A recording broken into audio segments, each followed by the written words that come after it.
Bonjour à tous.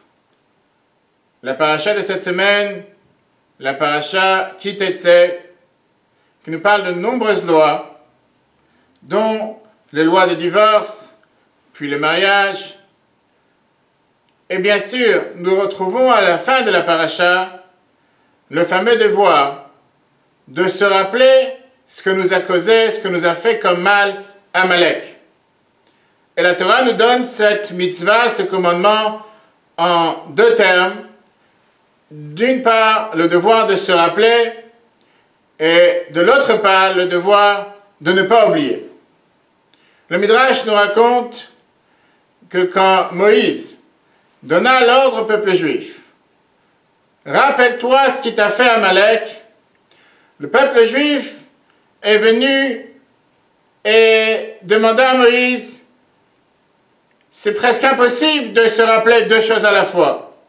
D'un côté, tu nous as donné l'ordre, qu'on a vu il y a quelques semaines, de se souvenir le jour du Shabbat pour le sanctifier. Et là, tu nous dis aujourd'hui le devoir de se rappeler ce qui nous a fait Amalek, de ne pas l'oublier. Comment nous pouvons se rappeler de deux choses en même temps? Le Midrash continue que Moïse répondra au peuple juif. Imaginez-vous que vous avez devant vous deux verres. Un verre de bon vin, un verre de vinaigre. Les deux sont pleins. On ne peut pas comparer un verre de bon vin avec un verre de vinaigre.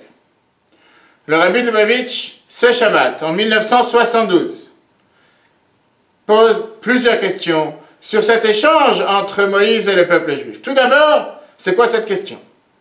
Qu'est-ce que ça veut dire? Nous ne sommes pas capables de se rappeler deux choses à la fois. Qu'est-ce qu'il y a de si difficile?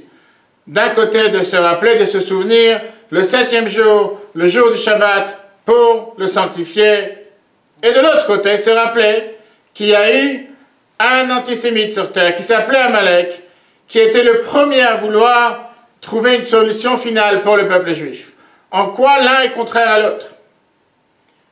Et deuxièmement, quelle est cette réponse que Moïse donne au peuple juif avec un exemple, une métaphore avec deux verres, un verre de bon vin, un verre de vinaigre. Shabbat représente le bon vin, Amalek représente le vinaigre. Qu'est-ce qu'il y a tellement de difficile dans leur question? Et la réponse de Moïse, encore plus incompréhensible. Le Rabbi donne une merveilleuse explication pour nous donner ici la réalité, comment nous devons percevoir l'émanation de Dieu sur terre. Bien sûr que quand la Torah nous donne le devoir de se souvenir, de se rappeler, le devoir de ne pas oublier, ce n'est pas un simple souvenir. Ce n'est pas juste que je me rappelle quelque chose et la minute qui suit, j'ai déjà oublié ce que je me suis rappelé. Quand la Torah nous donne le devoir de se rappeler de quelque chose, c'est un rappel continuel. Le devoir de se rappeler sans arrêt, de vivre avec. Quand la Torah nous dit que nous devons se rappeler le jour du Shabbat, c'est le fait de vivre chaque jour avec Shabbat. Comme nous avons vu il y a quelques semaines, comme nous avons répété les 10 commandements, c'est très bien que dans le calendrier juif, dans la semaine, nous n'avons pas de nom pour les jours de semaine, puisque chaque jour est compté en fonction du Shabbat. Le premier jour jusqu'à Shabbat, le deuxième de Shabbat, le troisième, etc. Car nous vivons toute la semaine avec Shabbat, en préparation à Shabbat, ou la semaine qui suit le Shabbat est bénie du Shabbat précédent. Donc ce n'est pas un simple rappel, ce n'est pas un simple devoir de se rappeler sur l'instantané et après passer à autre chose. Mais nous devons vivre avec, et là était la question du peuple juif.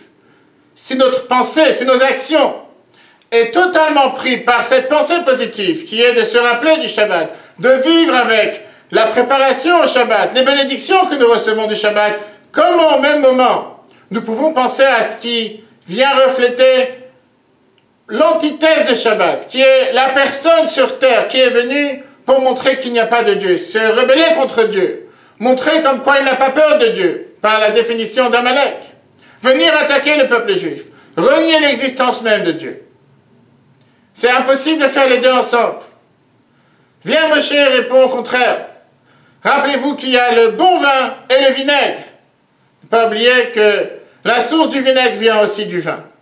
Et oui, c'est le même Dieu qui a décidé sur terre que parfois son émanation, sa présence, sa bénédiction peut arriver en forme de bon vin, en forme de Shabbat, en forme de bénédiction.